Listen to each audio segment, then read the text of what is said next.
R no? Yes ಅನ್ಬೇಕು. Yes yes. ಮನೇಲಿ ತುಂಬ ರುಚಿಕರವಾದ ಕೇಕ್ನ ಮಾಡಬಹುದು. ಎಲ್ಲ ಬರೀ ಒಳ್ಳೆ ವಸ್ತುಗಳೇ ಇರೋದ್ರಿಂದ ನೆಮ್ಮದಿಯಾಗಿ ಹೊಟ್ಟೆ ತುಂಬ ತಿನ್ಬೋದು. ತಿನ್ಸಿ. ಹ್ಯಾಪಿ ನ್ಯೂ ಇಯರ್ ಪಪ್ಪ. ನನಗೆ ಸಿಕ್ಕಾಬಡೆ ಇಂಪ್ರೂವ್ಮೆಂಟ್ಸ್ನ ಕಂಡಿದ್ದೀನಿ. ಸೊ ನಾವು ಅಂದ್ಕೊಂಡಿರೋ ಐಡಿಯಾಗಳನ್ನೆಲ್ಲ ಬೇರೆಯವರಿಂದ ಎಕ್ಸ್ಪೆಕ್ಟ್ ಮಾಡೋ ಬದಲು ನಾವೇ ಹಂಗಿರೋದಕ್ಕೆ ಪ್ರಯತ್ನ ಪಡೋದು ಸೂಕ್ತ ಅಂತ ನಂಗೆ ಅನ್ಸುತ್ತೆ.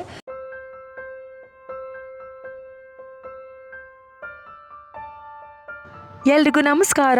2025 ಮುಗಿದು 26ಕ್ಕೆ ಕಾಲಿಟ್ಟಿದ್ದೀವಿ. 2026 ಹೊಸ ವರ್ಷದ ಶುಭಾಶಯಗಳು ನಿಮ್ಮೆಲ್ರಿಗೂ. ನಿಜವಾಗ್ಲೂ ಪ್ರತಿದಿನ ಅನ್ಕೊತಾ ಇರ್ತಿದ್ವಿ ಒಂದೊಂದು ದಿನಾನು ಎಷ್ಟು ಬೇಗ ಹೊರಟೋಗ್ತಿದೆ ಅಂತ.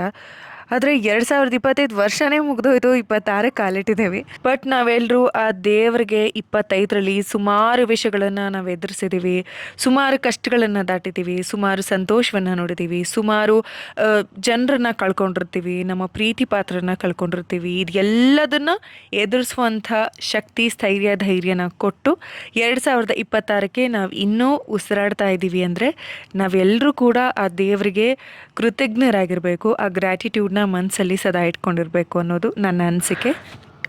ಇವತ್ತು ಹೊಸ ವರ್ಷಕ್ಕೆ ಸಪ್ರೇಟಾಗಿ ಪ್ಲ್ಯಾನ್ ಅಂತ ಏನೂ ಇರಲಿಲ್ಲ.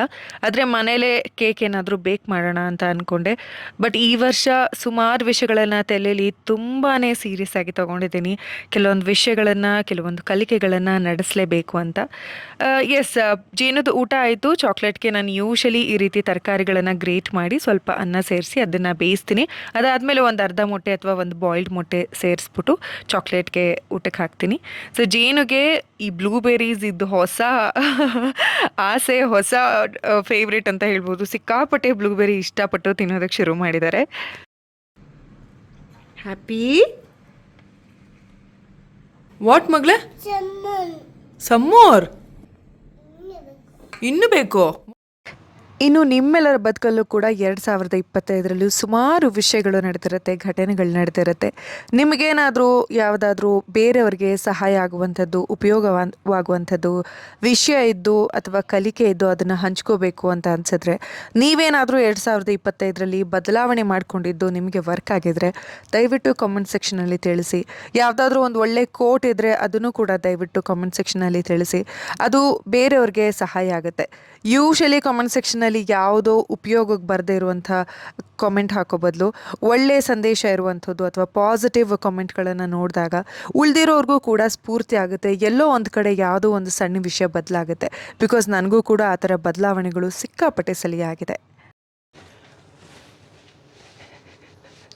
ನಾನು ಸ್ಟಾರ್ಟ್ ಮಾಡಿದೆ ಅದನ್ನು. ಹಲೋ, ಎಲ್ರಿಗೂ ನಮಸ್ಕಾರ.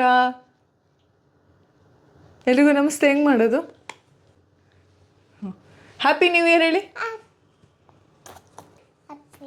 New year. ಫ್ಲೈಕಿಸ್ ಎಲ್ರಿಗೂ. ಅಯ್ಯಪ್ಪ ತಗೊಳ್ಳಿ. ಹಾಂ, ಅಲ್ಲಿದ್ದೀನ ಅಮ್ಮ. ಇಲ್ಲಿದೆ. ಅಯ್ಯಪ್ಪ, ಎಲ್ರಿಗೂ ವಿಶ್ ಮಾಡವ. ಮೈಕ್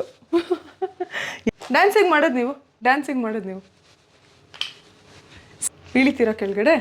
ಇಲ್ಲಿ ಇಳಿತೀರಾ? ಯಾವುದು ಯಾವುದು? ಹಾಂ, ಯಾವ್ದು ಬೇಕು? ಅದು ಬೇಕಾ? ಅದು ಬೇಡ. ಅದು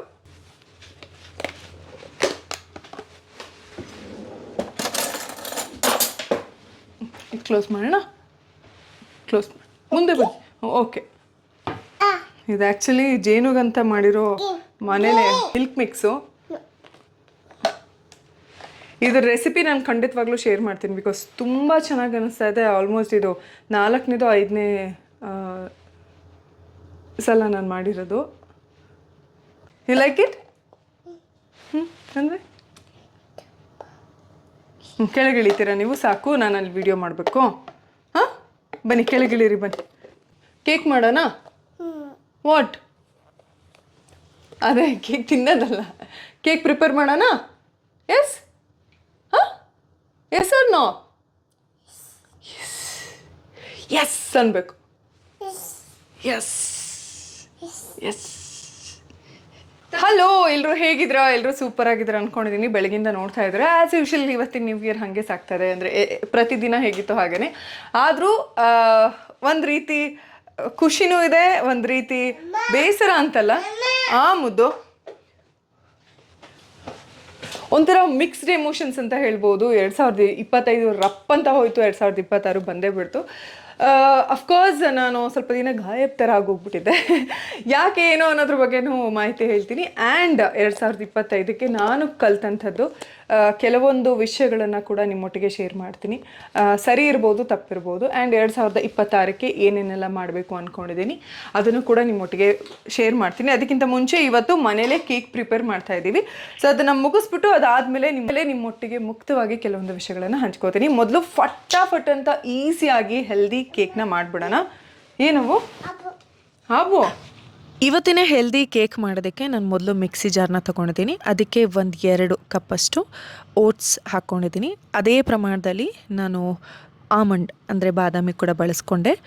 1/4 ಚಮಚದಷ್ಟು ಅನ್ಸ್ವೀಟೆಂಡ್ ಕೋಕೋ ಪೌಡರ್, ಹಾಗೆಯೇ 1 ಚಮಚ ಬೇಕಿಂಗ್ ಪೌಡರ್, ಹಾಗೆಯೇ ಅರ್ಧ ಚಮಚ ಬೇಕಿಂಗ್ ಸೋಡಾ ಹಾಕಿ ಮಿಕ್ಸಿ ಮಾಡಿಕೊಂಡೆ. ಈ ರೀತಿ ನನಗೆ ಮಿಕ್ಸ್ಚರ್ ಬಂತು. ಇದಕ್ಕೆ ನಿಮಗೆ ಎಷ್ಟು ಬೇಕೋ ಅಷ್ಟು 1 ಕಪ್ ಅಥವಾ 1.5 ಕಪ್ ನೀವು ಬೆಲ್ಲವನ್ನು ಹಾಕೋಬಹುದು. ನೀವು ಖರ್ಜೂರವನ್ನು ನೆನೆಸಿ ಕೂಡ ಬಳಸ್ಬೋದು. ಇದಕ್ಕೆ ನಾನೊಂದು ಅರ್ಧ ಬಟ್ಟಲು ಕರಗಿಸಿರುವಂತಹ ಬೆಣ್ಣೆ, ಹಾಗೆಯೇ 1-2 ಚಮಚದಷ್ಟು ಮೊಸರನ್ನ ಹಾಕಿ ಕಲಿಸ್ಕೊಂಡೆ. ನಾನು ಸ್ವಲ್ಪ ತಿಕ್ಕಾಗಿ ಪೇಸ್ಟ್ ಮಾಡಿಕೊಂಡೆ. ಇದನ್ನು ಇನ್ನೂ ತೆಳುವಾಗೂ ಕೂಡ ನೀವು ಮಾಡ್ಕೋಬಹುದು. ನಾನು ಸ್ವಲ್ಪ ಅದು ರಫ್ ಆಗಿ ಬರಲಿ ಅಂತಾನೆ ಈ ಥರ ಮಾಡಿದೆ. ಮೇಲ್ಗಡೆ ಒಂದು ಸ್ವಲ್ಪ ಚಾಕು ಚಿಪ್ಸ್ನ ಹಾಕ್ಕೊಂಡು ನಾನು ಏರ್ ಫ್ರೈಯರಲ್ಲಿ 160 ಟೆಂಪ್ರೇಚರಲ್ಲಿ ಸೆಲ್ಸಿಯಸಲ್ಲಿ 18 ನಿಮಿಷ ಇಟ್ಟಿದ್ದೀನಿ. ಸೊ ಅಷ್ಟೇ ಸಾಕಾಯಿತು. ತುಂಬ ಚೆನ್ನಾಗಿ ಬಂದಿತ್ತು, ನೋಡ್ತೀರಲ್ಲ. ಇದು ತಣ್ಣಗಾದ ಮೇಲೆ ನಾನು ಡೆಕೋರೇಟ್ ಮಾಡ್ತಾ ಇದ್ದೀನಿ. ಮನೇಲಿರುವಂತಹ ವಸ್ತುಗಳನ್ನೇ ಬಳಸಿ ಡೆಕೋರೇಟ್ ಮಾಡ್ತಾ ಇದ್ದೀನಿ. ಚಾಕೋ ಚಿಪ್ಸ್ನ ನಾನು ಮೆಲ್ಟ್ ಮಾಡ್ಕೊಂಡಿದ್ದೆ, ಅದನ್ನು ಬಳಸಿ ಮೊದಲಿಗೆ 1 ಲೇಯರ್ ಹೀಗೆ ಹಾಕ್ಕೊಂಡ್ಬಿಡ್ತೀನಿ. ಇದಾದಮೇಲೆ ನಾನು ಮನೇಲಿರುವಂತಹ ರೋಸ್ ಪೆಟಲ್ಸ್ನ ಯೂಸ್ ಮಾಡ್ತಿದ್ದೀನಿ. ಆಲ್ಸೋ ನಿಮ್ಮ ಇಷ್ಟದ ನಟ್ಸನ್ನು ಸ್ವಲ್ಪ ರೋಸ್ಟ್ ಮಾಡಿ ಪೌಡರ್ ಮಾಡಿ ಅದನ್ನು ಕೂಡ ನೀವು ಬಳಸ್ಕೋಬಹುದು. ನಾನಿಲ್ಲಿ ಮೊದಲಿಗೆ ರೋಸ್ ಪೆಟಲ್ಸ್ ಯೂಸ್ ಮಾಡಿದೆ. ಅದಾದಮೇಲೆ ರೋಸ್ಟೆಡ್ ಪಿಸ್ತಾನ ಈ ರೀತಿ ಗ್ರೈಂಡ್ ಮಾಡಿಕೊಂಡು ಮೇಲ್ಗಡೆ ಡೆಕೋರೇಟ್ ಮಾಡಿಕೊಂಡೆ. ಸೊ ಇಷ್ಟು ಸಿಂಪಲ್ ಆಗಿ ಮನೇಲಿ ತುಂಬ ರುಚಿಕರವಾದ ಕೇಕ್ನ ಮಾಡಬಹುದು. ಆ್ಯಂಡ್ ಯಾವುದೇ ಮೈದಾ ಗೀದ ಇಲ್ಲದೆ ಇರೋದ್ರಿಂದ, ಎಲ್ಲ ಬರೀ ಒಳ್ಳೆ ವಸ್ತುಗಳೇ ಇರೋದ್ರಿಂದ ನೆಮ್ಮದಿಯಾಗಿ ಹೊಟ್ಟೆ ತುಂಬ ತಿನ್ಬೋದು. ಆ್ಯಂಡ್ ಮಕ್ಕಳಿಗೂ ಕೊಡ್ಬೋದು, ಯಾವುದೇ ಯೋಚನೆ ಇಲ್ಲದೆ. ಹಾಗೆಯೇ ಸ್ವಲ್ಪ ಡೆಕೋರೇಟ್ ಮಾಡಿ ಕೇಕ್ ಇಡೋಣ ಅಂತ ಪಟ ಅಂತ ಎಷ್ಟಾಗುತ್ತೋ ಡೆಕೋರೇಟ್ ಮಾಡಿದೆ. ನಂಗೆ ಹೇಳಿ ಕರೆಕ್ಟಾಗಿ, ಇದೇನಿದು? Happy to you. ಏನು ಮಾಡ್ತೀರಾ ನೀವೀಗ? ಏನು ಮಾಡ್ತೀರಾ? ಕಟ್ ಮಾಡ್ತೀರಾ? ಏನು ಕಟ್ ಮಾಡ್ತೀರಾ? ಏನು ಕಟ್ ಮಾಡ್ತೀರಾ? ಅದೇ ಜೇನು. ಏನು ಕಟ್ ಮಾಡ್ತೀರಾ? ಏನು ಕಟ್ ಮಾಡ್ತೀರಾ? ಕೇಕು ಕಟ್ ಮಾಡ್ತೀರಾ? ರೆಡಿ. ಓಕೆ, ಒಂದು ನಿಮಿಷ.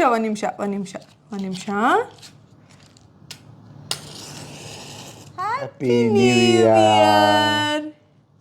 ವಾವ್. ಪಪ್ಪಂಗೆ ತಿನ್ಸಿ. ಇದು ತಿನ್ಸಿ ಪಪ್ಪಂಗೆ. ಇದು ತಗೊಂಡು ಪಪ್ಪಂಗೆ ತಿನ್ಸಿ. ಹ್ಯಾಪಿ ನ್ಯೂ ಇಯರ್ ಪಪ್ಪ. ನಂಗೆ ಮುದ್ದು. ನಂಗೆ ಇದು ಅಮ್ಮಂಗೆ ದೊಡ್ಡ ಪೀಸ್ ತಿನ್ಸಿ. ನಮಗೆ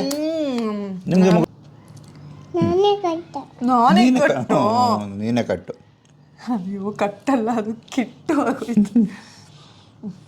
ಆಯಿತು. ಅವು ಹ್ಯಾಪಿ ನ್ಯೂ ಇಯರ್. ಈ ವರ್ಷ ನಿಮಗೆ ಸಿಕ್ಕಾಪಟ್ಟೆ ಸಂತೋಷನ ತರಲಿ, ಇನ್ನೂ ನೆಮ್ಮದಿನ ತರಲಿ. ಜೇನು ಸಾಕು ಮಗಳೇ. Happy new year too. Thank you. ಸಾಕು ಮುದ್ದು, ಸಾಕು. ತಿನ್ನಿ ನೀವೇನೆ. ಇಲ್ಲಿ ಬನ್ನಿ. ಚಕ್ಕು ಕಮ್ಮಿಯ. ಇಲ್ಲಿ ಚಕ್ಕು ಕಮ್ಮುದು. ಹ್ಯಾಪಿ ನ್ಯೂ ಇಯರ್ ಚಾಕು. Happy new year. ಜೀನು ನೋಡಿ ಪಿಚಕಾರಿ ಮಾಡಿದ್ದು. ಮುದ್ದು ಸಾಕು ನೀವು. ಚಾಕು. Yes, we had a nice simple celebration. ಇನ್ನೂ ನಿಮಗೆ ಗೊತ್ತಿರೋ ಹಾಗೆ ಆಲ್ಮೋಸ್ಟ್ 1-2 ತಿಂಗಳು ಗಾಯಬಾಗ್ಬಿಟ್ಟಿದ್ದೀನಿ ಅಂತ ಹೇಳ್ಬೋದು. ನಾನು ಜಸ್ಟ್ ನನಗೋಸ್ಕರ ಟೈಮ್ ತೊಗೊಂಡೆ. ನಂಗೆ ಅನ್ಸೋಕ್ಕೆ ಶುರು ಆಯಿತು, ಇನ್ನೇನು ವರ್ಷನೇ ಮುಗಿಯೋದಕ್ಕೆ ಬಂತು. ವಾಟ್ ಹ್ಯಾವ್ ಡನ್, ಏನು ಮಾಡ್ತಿದ್ದೀನಿ ಆ್ಯಂಡ್ ಏನು ಮಾಡಿದೆ ಸುಮಾರು ವಿಷಯಗಳನ್ನ ನಾನು ಅಂದ್ಕೊಂಡಿದ್ದು 2025 ಮಾಡೋದಕ್ಕಾಗಲಿಲ್ಲ. ಅದಕ್ಕೆ ಬೇರೆ ಯಾವುದೇ ಕಾರಣಗಳನ್ನು ನಾನು ಹೇಳೋದಕ್ಕೆ ಇಷ್ಟಪಡಲ್ಲ. ನಾನೇ ಇನ್ನೂ ಸ್ವಲ್ಪ ಆ್ಯಕ್ಟಿವ್ ಆಗಿರಬೇಕಿತ್ತು, ನಾನೇ ಇನ್ನೂ ಸ್ವಲ್ಪ ಟೈಮ್ ಮ್ಯಾನೇಜ್ ಮಾಡ್ಕೋಬಹುದಿತ್ತು. ಬಟ್ ಸಮ್ಹಾವ್ ನಿಮಗೆ ಗೊತ್ತು, ದಿನಗಳು ಪಟ್ ಅಂತ ಹೊರಟೋಗ್ಬಿಡುತ್ತೆ. ನವಂಬರ್ ಮಿಡ್ ಟು ಆಲ್ಮೋಸ್ಟ್ ಅದೇ ಇವತ್ತು ಡಿಸೆಂಬರ್ ಎಂಡ್ವರೆಗೂ ನಾನೇ ಕೆಲವೊಂದು ಅಂದರೆ ನಾನು ಮಾಡಬೇಕಾಗಿದ್ದಂತಹ ಕೆಲಸಗಳ ಮೇಲೆ ಸಿಕ್ಕಾಪಟ್ಟೆ ಕಾನ್ಸಂಟ್ರೇಟ್ ಮಾಡಿ ಕೆಲಸ ಮಾಡೋದಕ್ಕೆ ಶುರು ಮಾಡಿದೆ, ಕಲಿಯೋದಕ್ಕೆ ಶುರು ಮಾಡಿದೆ, ಓದೋದಕ್ಕೆ ಶುರು ಮಾಡಿದೆ. ಸೊ ಇದಿಷ್ಟು ಹಾಗಾಗಿ ಸ್ವಲ್ಪ ಆಲ್ಸೋ ಕೊಲಾಬ್ರೇಷನ್ಸ್ ತುಂಬ ಇತ್ತು. ಆ್ಯಂಡ್ ಸಿಕ್ಕಾಪಟ್ಟೆ ಕಾಲೇಜ್ ಇವೆಂಟ್ಸಿಗೆ ಹೋಗಿದ್ದೀನಿ, ಲೈಕ್ ತುಂಬ ಕಾಲೇಜ್ ಇವೆಂಟ್ಸ್ ಇತ್ತು. ಸೊ ಇದೆಲ್ಲದನ್ನು ಮ್ಯಾನೇಜ್ ಮಾಡೋ ಅಷ್ಟರಲ್ಲಿ ದಿನಗಳು ಹೋಗಿದೆ ಗೊತ್ತಾಗಿಲ್ಲ ನನಗೆ ಲಾಸ್ಟ್ 2 months. ಹಾಗಾಗಿ ಕಂಟಿನ್ಯೂಸ್ ಆಗಿ ನಿಮ್ಮೊಟ್ಟಿಗೆ ಟಚ್ಚಲ್ಲಿ ಇರೋದಕ್ಕಾಗಿಲ್ಲ. ಬಟ್ ನಾನು ವೈಯಕ್ತಿಕವಾಗಿ ಸಿಕ್ಕಾಪಟ್ಟೆ ಇಂಪ್ರೂವ್ಮೆಂಟ್ಸ್ನ ಕಂಡಿದ್ದೀನಿ. ಸೊ ಆಲ್ಸೋ 2025ರಲ್ಲಿ ನಾನು ನನಗೆ ವೈಯಕ್ತಿಕವಾಗಿ ಏನು ಕಲಿತೆ ಅನ್ನೋದನ್ನು ನಿಮ್ಮೊಟ್ಟಿಗೆ ಹಂಚ್ಕೋಬೇಕು ಅಂತ ಆಸೆ. ಬಹುಶಃ ಇದು ಎಲ್ಲರೂ, ಅದರಲ್ಲೂ ಹೆಣ್ಮಕ್ಳು ತುಂಬ ಜನ ಇದನ್ನು ಈ ಥರದೊಂದು ಸಿಚುವೇಶನ್ಸ್ನ ನೋಡ್ತಾ ಇರ್ತಾರೆ ಆ್ಯಂಡ್ ಅನುಭವಿಸ್ತಾ ಇರ್ತಾರೆ ಅನ್ನೋದು ನನ್ನ ಒಂದು ಅನಿಸಿಕೆ. ಬಿಕಾಸ್ ನಾನು ಯಾರನ್ನೇ ಮಾತಾಡಿಸ್ದಾಗಲೂ ಏನಾದರೂ ಒಂದು ವಿಷಯ ಬಂದಿರುತ್ತೆ. ಸೊ ಹಾಗಾಗಿ ಯೂಶಲಿ ಹೆಣ್ಮಕ್ಳು ಅಂದರೆ ತಾಯಂದರು ಹೆಂಗೆ ಎಕ್ಸ್ಪೆಕ್ಟ್ ಮಾಡ್ತಿರ್ತಾರೆ ಅಂದರೆ ಅವ್ರ ಗಂಡ ಜವಾಬ್ದಾರಿಯಿಂದ ಇರಬೇಕು, ಮನೆತನ ಚೆನ್ನಾಗಿರಬೇಕು, ಮಕ್ಕಳನ್ನ ಚೆನ್ನಾಗಿ ಓದಿಸ್ಬೇಕು, ನೆಕ್ಸ್ಟ್ ಮಕ್ಳು ಹುಟ್ಟಿದ್ಮೇಲೆ ಮಕ್ಕಳು ಚೆನ್ನಾಗಿ ಆಗಬೇಕು, ಅವ್ರು ಚೆನ್ನಾಗಿ ಓದಬೇಕು, ಅವ್ರು ಚೆನ್ನಾಗಿ ದುಡಿಬೇಕು ಅಂತ. ಆ್ಯಂಡ್ ಇದು ಎಲ್ಲ ಆಲ್ಮೋಸ್ಟ್ ಹೆಂಡತಿಯರ್ದು ಒಂದು ಏನಂತಾರೆ ಮೈಂಡ್ಸೆಟ್ಟು. ಆಲ್ಸೋ ಮಕ್ಕಳು ಅಪ್ಪ ಹಂಗೆ ಮಾಡಬೇಕಿತ್ತು, ಅಪ್ಪ ಹಿಂಗೆ ಮಾಡಬೇಕಿತ್ತು, ಅಮ್ಮ ಹಿಂಗೆ ಮಾಡಬೇಕಿತ್ತು. ಆ್ಯಂಡ್ ಈವನ್ ಫ್ರೆಂಡ್ಸ್ ಒಟ್ಟಿಗೂ ಕೂಡ ನಾವು ಅಂದ್ಕೊತೀವಿ, ಅವಳು ಹಂಗೆ ಮಾಡಬೇಕಿತ್ತು, ಅವಳು ನನಗೆ ಇದನ್ನು ಹೇಳಬೇಕಿತ್ತು, ನನಗೆ ಹೀಗೆ ಮಾತಾಡಿಸ್ಬೇಕಿತ್ತು, ನನಗೆ ಹೀಗೆ ಕರಿಬೇಕಿತ್ತು. ಈ ಥರ ನಮ್ಮ ಜೀವನ ಪೂರ್ತಿ ಅಂದರೆ ಡೈಲಿ ಲೈಫಲ್ಲಿ ನಮ್ಗೆ ಎಕ್ಸ್ಪೆಕ್ಟ್ ಮಾಡ್ತಾನೆ ಇರ್ತೀವಿ, ಬೇರೆಯವ್ರು ಅವ್ರು ಹಿಂಗೆ ಮಾಡಬೇಕಿತ್ತು, ಇವ್ರು ಹಿಂಗೆ ನಡ್ಕೋಬೇಕಿತ್ತು, ಹಂಗೆ ಮಾಡಬೇಕಿತ್ತು, ಇದು ಇನ್ನೂ ಹಿಂಗಿದ್ದಿದ್ರೆ ಇನ್ನೂ ತುಂಬ ಚೆನ್ನಾಗಿರ್ತಿತ್ತು, ಇನ್ನು ಇವ್ರು ಈ ಥರ ಮಾಡಿದಿದ್ರೆ ಇನ್ನೂ ತುಂಬ ಚೆನ್ನಾಗಿರ್ತಿತ್ತು. ಇದು ವೆರಿ ವೆರಿ ಕಾಮನ್ ಆಯಿತಾ. ಇದಕ್ಕೆ ನಾನು ಕೂಡ ಹೊರತಲ್ಲ, ನಾನು ಸಿಕ್ಕಾಪಡೆ ಸಲ ಮಾಡಿದ್ದೀನಿ, ಈಗ ಇಲ್ಲ.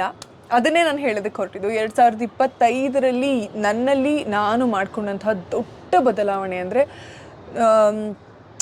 ಇದೇ ಸಂಬಂಧ ಅಂತ ಹೇಳ್ತಿಲ್ಲ, ಅದು ಅಪ್ಪ ಅಮ್ಮ, ಅಣ್ಣ ತಮ್ಮ ಆಗಿರ್ಬೋದು, ಅಕ್ಕ ತಂಗಿ, ಸ್ನೇಹಿತರು, ಸಂಬಂಧಿಕರು, ಗಂಡ, ಅತ್ತೆ, ಮಾವ, ಯಾರೇ ಆಗಿರಲಿ, ಐ ಆಮ್ ಲೈಕ್ ನಾನು ನನ್ನದೇ ಆದಂಥ ಒಂದು ಬೌಂಡರಿ ಹಾಕ್ಕೊಂಡಿದ್ದೀನಿ. ಅಂದರೆ ಪ್ರೀತಿ ಇಲ್ಲ, ಜವಾಬ್ದಾರಿ ಇಲ್ಲ ಅಂತ ಹೇಳ್ತಾ ಇಲ್ಲ ನಾನು, ಎಕ್ಸ್ಪೆಕ್ಟೇಷನ್ ಅಂತ ಏನು ಹೇಳ್ತಾರೆ ಅದನ್ನು. ಇವ್ರು ಈ ಥರ ನನ್ನ ಮಾತಾಡಿಸ್ಲಿ, ಅಥವಾ ಈ ಥರ ನನಗೆ ಟ್ರೀಟ್ ಮಾಡಲಿ, ಅಥವಾ ನನ್ನ ಕೆಲಸ ನಾನು ಹಿಂಗೆ ಮಾಡಬೇಕಾದ್ರೆ ಇವ್ರು ನನಗೆ ಇದನ್ನು ಮಾಡಬಹುದಲ್ವ, ಇದನ್ನು ಹೆಲ್ಪ್ ಮಾಡಬಹುದಲ್ವ, ಅಥವಾ ಇದನ್ನು ಮಾಡಿದರೆ ಚೆನ್ನಾಗಿರುತ್ತಲ್ವ, ಈ ಥರದ್ದು ಯಾವುದೇ ಆಲೋಚನೆಗಳನ್ನು ನಾನು ಹೊಂದಿಲ್ಲ. I am all good and I am all fine. Like ನಾನೊಬ್ಬಳೇ ಎಲ್ಲ ಕೆಲಸನೂ ಮಾಡ್ಕೋತೀನಿ. ಆ್ಯಂಡ್ ನಾನು ಸುಮಾರು ಸಲ ಹೇಳ್ತಿದ್ದೆ ನಮ್ಮ ಬಗ್ಗೆ ನಾವು ಕಾಳಜಿ ತೊಗೋಬೇಕು ಅಂತ. ಎಷ್ಟೇ ಹೇಳಿದ್ರು ಎಲ್ಲೋ ಒಂದು ಕಡೆ ನಾನು ಸ್ವಲ್ಪ ಹೊತ್ತು ಅದನ್ನು ಮರ್ತು ಬಿಡ್ತಿದ್ದೆ ಅಂತ ಅನಿಸುತ್ತೆ.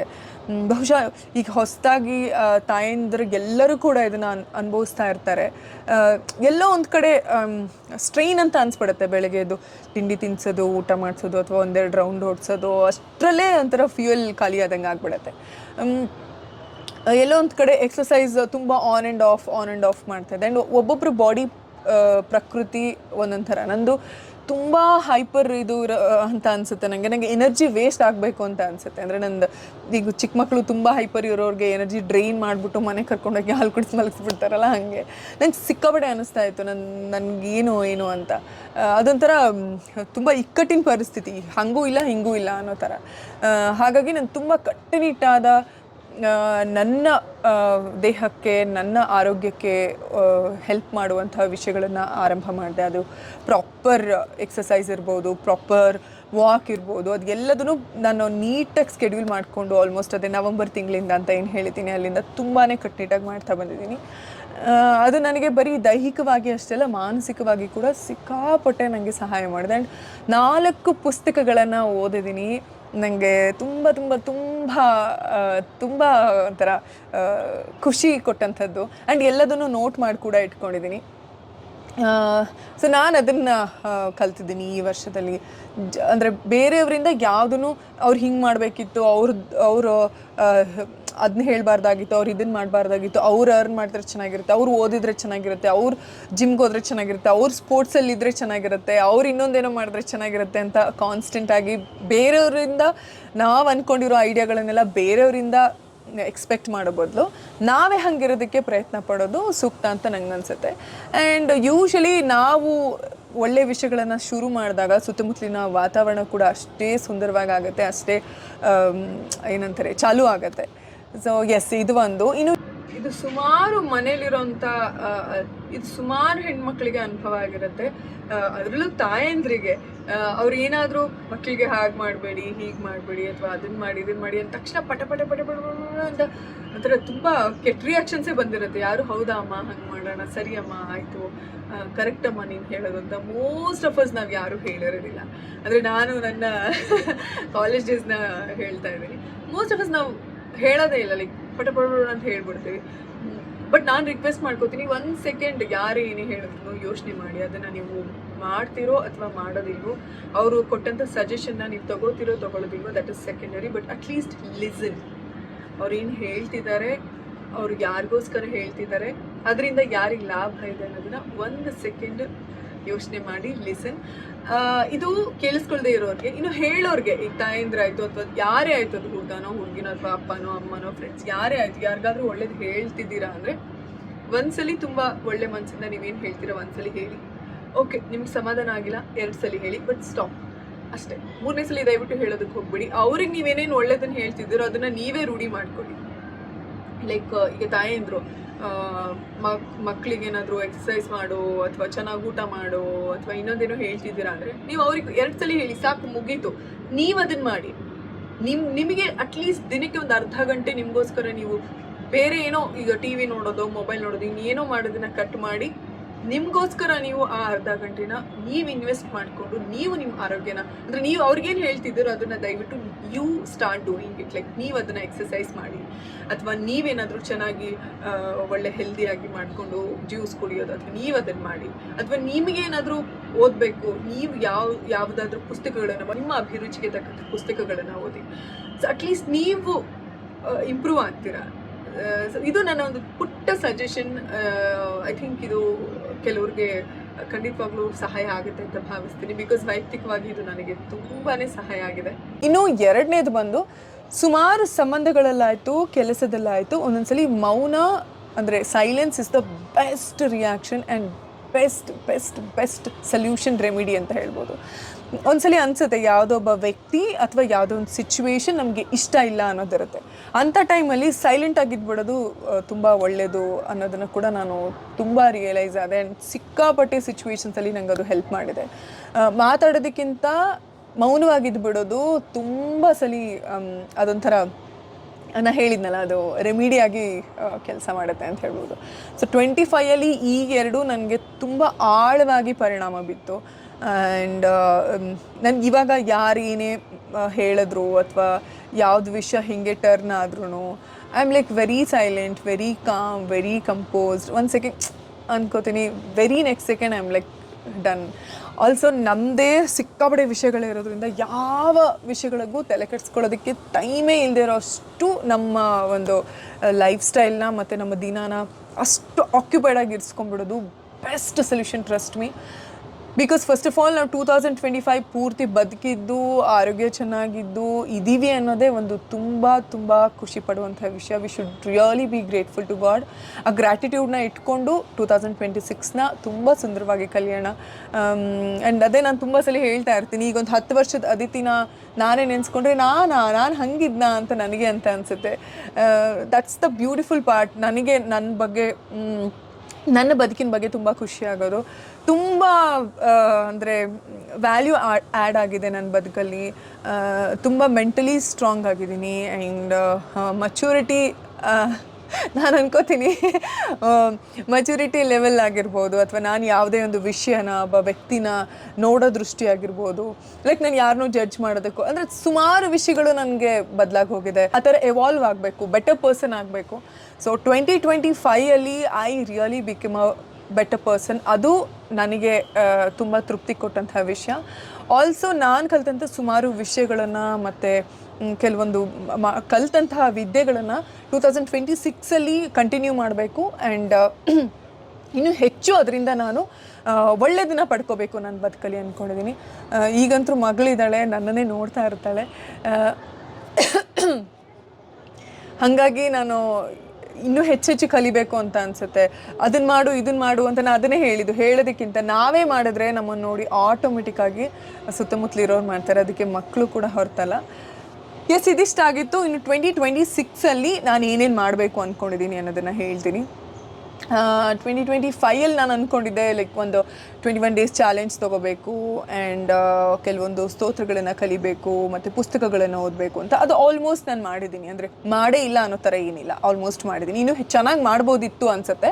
ಅಂದರೆ ಇನ್ನೂ ಹೆಚ್ಚು ಪುಸ್ತಕಗಳನ್ನು ಓದ್ಬೋದಿತ್ತು. ಆ್ಯಂಡ್ ಒಂದು ಸಲ ಮಾತ್ರ ನಾನು ಚಾಲೆಂಜ್ ತೊಗೊಂಡೆ, ಅದನ್ನು ಇನ್ನೂ ಒಂದು 2 ಸಲ ಮಾಡ್ಬೋದಿತ್ತು. ಅದೇ ನಾನು ಸ್ವಲ್ಪ ಸೋಂಬೇರಿ ಆದೆ. ನಾನು ಶೂಟ್ ಮಾಡೋದು ಅದಕ್ಕೆಲ್ಲ ತುಂಬ ಸೋಂಬೇರಿತನ ಮಾಡ್ಕೊಂಡೆ. ಆ್ಯಂಡ್ ತುಂಬ ನಾನು ಹೇಳಿದ್ನಲ್ಲ, ಕಂಟಿನ್ಯೂಟಿ ಇರಲಿಲ್ಲ. ಸೊ ಹಾಗಾಗಿ ನನಗೆ ಅದೊಂದು ವಿಷಯ ಮಾಡೋಕ್ಕಾಗಲಿಲ್ಲ. ಯೂಟ್ಯೂಬಲ್ಲಿ ಅಫ್ಕೋರ್ಸ್ ಫಸ್ಟ್ ಫ್ಯೂ ಮಂತ್ಸ್ ಸಿಕ್ಕಾಪಟ್ಟೆ ಆ್ಯಕ್ಟಿವ್ ಆಗಿದ್ದೆ ಆ್ಯಂಡ್ ಅರ್ನಿಂಗ್ ಕೂಡ ತುಂಬ ಚೆನ್ನಾಗಿ ಮಾಡ್ಕೊಂಡೆ. ಅಂದರೆ ವರ್ಷಕ್ಕಾಗೋಷ್ಟು ನೀಟಾಗಿ ಅರ್ನಿಂಗ್ ಆಯಿತು. ಆ್ಯಂಡ್ ಕೊಲಾಬ್ರೇಷನ್ಸ್ ಕೂಡ ಒಳ್ಳೊಳ್ಳೆ ಕೊಲಾಬ್ರೇಷನ್ ಮಾಡಿದೆ, ಒಳ್ಳೊಳ್ಳೆ ಬ್ರ್ಯಾಂಡ್ಗಳೊಟ್ಟಿಗೆ ಕೊಲಾಬ್ ಮಾಡಿಕೊಂಡೆ, ನೀವೇ ನೋಡಿರ್ತೀರ. ಸೊ ಹಾಗಾಗಿ financially it was a good year. But ಇನ್ನೂ ಕಲಿಬೋದಿತ್ತು, ಇನ್ನೂ ಕೆಲಸ ಮಾಡ್ಬೋದಿತ್ತು ಅಂತ ಅನಿಸುತ್ತೆ. ಓಕೆ, ಇನ್ನೂ ತಡ ಆಗಿಲ್ಲ. 2026 ಖಂಡಿತವಾಗ್ಲೂ ಆ ಕೆಲಸನ ನಾನು ಮಾಡ್ತೀನಿ. ಇನ್ನು 2026 ನಾನು ಏನೇನು ಮಾಡಬೇಕು ಅಂದ್ಕೊಂಡಿದ್ದೀನಿ ಅಂದರೆ, ಫಸ್ಟ್ ಬಂದು ಪ್ರತಿ ತಿಂಗಳು ನಾನು ಒಂದು ಪುಸ್ತಕದ ರಿವ್ಯೂ ಮಾಡ್ತೀನಿ. ಹಾಗೆಯೇ ಒಂದು ರೀತಿಯಾದಂಥ ಎಕ್ಸಸೈಸ್ ವಿಡಿಯೋ ಹಾಕ್ತೀನಿ ಪ್ರತಿ ತಿಂಗಳು. ಅಂದರೆ ಈ ವರ್ಷ ಮುಗಿಯೋಷ್ಟರಲ್ಲಿ 12 ಪುಸ್ತಕಗಳು ಹಾಗೆಯೇ 12 ಎಕ್ಸಸೈಸ್ ರಿಲೇಟೆಡ್ ವೀಡಿಯೋಗಳನ್ನು ನಾನು ಹಾಕ್ತೀನಿ. ಅದು ಇನ್ಸ್ಟಾಗ್ರಾಮಲ್ಲೂ ಕೂಡ ಆ್ಯಂಡ್ ಯೂಟ್ಯೂಬಲ್ಲೂ ಕೂಡ ಅದನ್ನು ನಾನು ಅಂದ್ಕೊಂಡಿದ್ದೀನಿ. ಆ್ಯಂಡ್ ಈ ವರ್ಷ ಯಾವುದಾದ್ರೂ ಒಂದು ಹೊಸ ಕೆಲಸ ಪ್ರಾರಂಭ ಮಾಡಬೇಕು ಅಂದ್ಕೊಂಡಿದ್ದೀನಿ. ಒಂದು 2-3 ಆಲೋಚನೆಗಳಿದೆ ಇದಿದು ಅಂತ. ನೋಡೋಣ ಯಾವ್ದು ವರ್ಕ್ ಆಗುತ್ತೋ ಅದನ್ನು ಖಂಡಿತವಾಗ್ಲೂ ಮಾಡ್ತೀನಿ. ಆ್ಯಂಡ್ ಲಾಸ್ಟ್ ಇಯರ್ ನಾನು ಒಂದು 4 ರೆಸ್ಕ್ಯೂ ಸೆಂಟರ್ಗಳಿಗೆ ಕಂಟಿನ್ಯೂಸ್ ಆಗಿ, ಅಂದರೆ ಪ್ರತಿ ತಿಂಗಳು ಹೆಲ್ಪ್ ಮಾಡ್ತಾ ಬಂದೆ.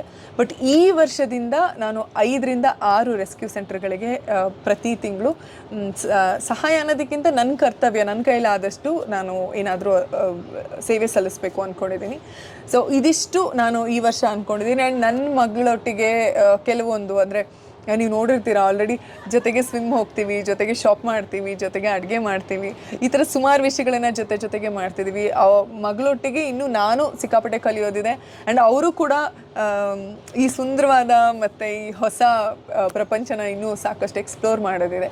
ಸೊ ಇದಿಷ್ಟು ನಾನು ಈ ವರ್ಷ ಮಾಡಬೇಕು ಅಂತ ಅಂದ್ಕೊಂಡಿದ್ದೀನಿ. ಆ್ಯಂಡ್ 1-2 ಹೊಸ ಕೆಲಸ ಅದೇನು ಮನಸ್ಸಲ್ಲಿದೆ ಅದನ್ನು ಹೋದ ವರ್ಷವೇ ಆಗಬೇಕಿತ್ತು. ಬಟ್ ಈ ವರ್ಷ ತುಂಬ ನಾನು ನನ್ನ ಸೂಕ್ತ ಮನಸ್ಸಿಗೆ ಸಂದೇಶ ಕೊಡ್ತಾ ಇದ್ದೀನಿ, ಕರೆಕ್ಟಾಗಿ ಆಗಲೇಬೇಕು, ನಡೆಸಲೇಬೇಕು ಅಂತ. ಆ್ಯಂಡ್ ನಡೆಯುತ್ತೆ ನಿಮ್ಮೆಲ್ಲರ ಪ್ರೀತಿ ಆಶೀರ್ವಾದದಿಂದ. And thank you so much. ತುಂಬ ಜನ ಮೆಸೇಜ್ ಕೂಡ ಕಳಿಸಿದ್ರಿ, ಅದೆಲ್ಲ ನನಗೆ ಬಂದು ತಲುಪಿತು. ಆ್ಯಂಡ್ ತುಂಬ ಜನ ಮಿಸ್ ಮಾಡ್ಕೋತಾ ಇದ್ದೀವಿ ಅಂತ ಹೇಳಿದ್ರೆ, ನಾನು ಕೂಡ ಸಿಕ್ಕಾಪಟ್ಟೆ ಮಿಸ್ ಮಾಡಿಕೊಂಡೆ ನಿಮ್ಮೆಲ್ಲರೊಟ್ಟಿಗೆ ಮಾತಾಡೋದನ್ನು. ಹೋಪ್ ನಾನು ಯಾಕೆ ಗ್ಯಾಪ್ ತೊಗೊಂಡಿದ್ದೆ ಅನ್ನೋದು ನಿಮಗೆ ಗೊತ್ತಾಗಿರುತ್ತೆ. ನನಗೆ ವೈಯಕ್ತಿಕವಾಗಿ ನಾನು ಸಿಕ್ಕಾಪಟ್ಟೆ ಇಂಪ್ರೂವ್ ಆದೆ. ಪೂರ್ತಿಯಾಗಿ ಈ 1.5-2 ತಿಂಗಳು ನನಗೋಸ್ಕರ ಅಂತ ನಾನು ಎತ್ತಿಟ್ಕೊಂಡೆ. ಅದು ನನಗೆ ಸಿಕ್ಕಾಪಟ್ಟೆ ಹೆಲ್ಪ್ ಮಾಡ್ತು. ಎಸ್, ಇನ್ನು ಮುಂದೆ 2026 ನಿಮ್ಮೊಟ್ಟಿಗೆ ಆರಂಭ ಆಗ್ತಾ ಇದೆ. ನಿಮ್ಮೆಲ್ರಿಗೂ ಕೂಡ 2026ರ ಹೊಸ ವರ್ಷದ ಹಾರ್ದಿಕ ಶುಭಾಶಯಗಳು. ಇಡೀ ವರ್ಷ ನಿಮಗೆ ಖುಷಿ, ಶಾಂತಿ, ನೆಮ್ಮದಿ ಎಲ್ಲ ಸಿಗಲಿ. ಹಾಗೆಯೇ ನೀವು ಅಂದ್ಕೊಂಡಿರೋಂತಹ ಎಲ್ಲ ಒಳ್ಳೊಳ್ಳೆ ವಿಷಯಗಳು ಈಡೇರಲಿ. ನಿಮ್ಮ ಬಗ್ಗೆ ನೀವು ಹೆಚ್ಚು ಯೋಚನೆ, ಅಂದರೆ ನಿಮ್ಮ ಬಗ್ಗೆ ನೀವು ಹೆಚ್ಚು ಯೋಚನೆ ಮಾಡಿ. ಅಂದರೆ I am not saying to be selfish. ಇಡೀ ಈಗ ನಾನು ಅಂದರೆ ನನ್ನ ಕುಟುಂಬದ ಬಗ್ಗೆನೇ ಯೋಚನೆ ಮಾಡ್ತೀನಿ. ನಾನು ಏನೇ ಮಾಡಿದ್ರು ನನ್ನ ಕುಟುಂಬಕ್ಕೋಸ್ಕರನೇ. ಆದರೆ ನಮ್ಮನ್ನು ನಾವು ಎಷ್ಟು ಅಪ್ಡೇಟ್ ಮಾಡ್ಕೋತೀವೋ, ನಾವು ಎಷ್ಟು ಬದುಕಲ್ಲಿ ಕಲಿತೀವೋ, ಅಷ್ಟು ನಮಗಷ್ಟೇ ಅಲ್ಲ, ನಮ್ಮ ಸುತ್ತಮುತ್ತಲ ಇರೋರಿಗೂ ಕೂಡ ಸಿಕ್ಕಾಪಟ್ಟೆ ಹೆಲ್ಪ್ ಆಗುತ್ತೆ, ಸಹಾಯ ಆಗುತ್ತೆ. ಎಲ್ಲರೂ ಕೂಡ ಎಲ್ಲರ ಬೆಳವಣಿಗೆಗೆ ಅದು ದಾರಿ ಮಾಡಿಕೊಡುತ್ತೆ. ಹಾಗಾಗಿ ನಾವು ಚೆನ್ನಾಗಿ ಕಲಿಯೋಣ, ನಾವು ಚೆನ್ನಾಗಿ ಬದುಕೋಣ, ನಾವು ಒಳ್ಳೆ ಯೋಚನೆಗಳನ್ನು ಮಾಡೋಣ, ನಾವು ಹೊಸ ಹೊಸ ವಿಷಯಗಳನ್ನು ತಿಳ್ಕೊಳ್ಳೋಣ, ನಾವು ಒಳ್ಳೆಯವರ ಸಹವಾಸ ಮಾಡೋಣ, ನಾವು ಚೆನ್ನಾಗಿ ದುಡಿಯೋಣ. ಆವಾಗ ಆಟೋಮೆಟಿಕ್ಕಾಗಿ ನಮ್ಮ ಕುಟುಂಬ ಕೂಡ ತುಂಬಾ ನೆಮ್ಮದಿಯಾಗಿರುತ್ತೆ. ಆ್ಯಂಡ್ ಕುಟುಂಬ ಕೂಡ ಒಂದು ಹೆಜ್ಜೆ ಮೇಲೆ ಹೋಗುತ್ತೆ ಅಂತ ಹೇಳ್ತಾ 2026ಕ್ಕೆ ಮತ್ತೊಮ್ಮೆ ನಿಮ್ಮೆಲ್ರಿಗೂ ಶುಭಾಶಯ. ಹಾಗೆಯೇ ವೆಲ್ಕಮ್. ಎಲ್ಲರ ಜೊತೆಗೆ 2026ನ ಬೆಟರ್ ಪರ್ಸನ್ ಆಗೋದಕ್ಕೆ ಬಳಸ್ಕೊಳ್ಳೋಣ ಅಂತ ಹೇಳ್ತಾ ನಾನು ಹೇಳ್ದ ಹಾಗೆ ಮಿಸ್ ಮಾಡದೆ ಪ್ರತಿ ತಿಂಗಳು ಕೆಲವೊಂದು ವಿಷಯಗಳನ್ನು ನಿಮ್ಮೊಟ್ಟಿಗೆ ಪಕ್ಕಾ ಹಂಚ್ಕೋತೀನಿ. Lots of love. ಹೊಸ ವರ್ಷದ ಹಾರ್ದಿಕ ಶುಭಾಶಯಗಳು. ಯಾವಾಗಲೂ ನಗ್ತಾ ಇರಿ, ಚೆನ್ನಾಗಿ ಊಟ ಮಾಡಿ, ಚೆನ್ನಾಗಿ ನಿದ್ದೆ ಮಾಡಿ, ಆರಾಮಾಗಿರಿ, ಒಳ್ಳೊಳ್ಳೆದು ಮಾತಾಡಿ. ನಮಸ್ಕಾರ.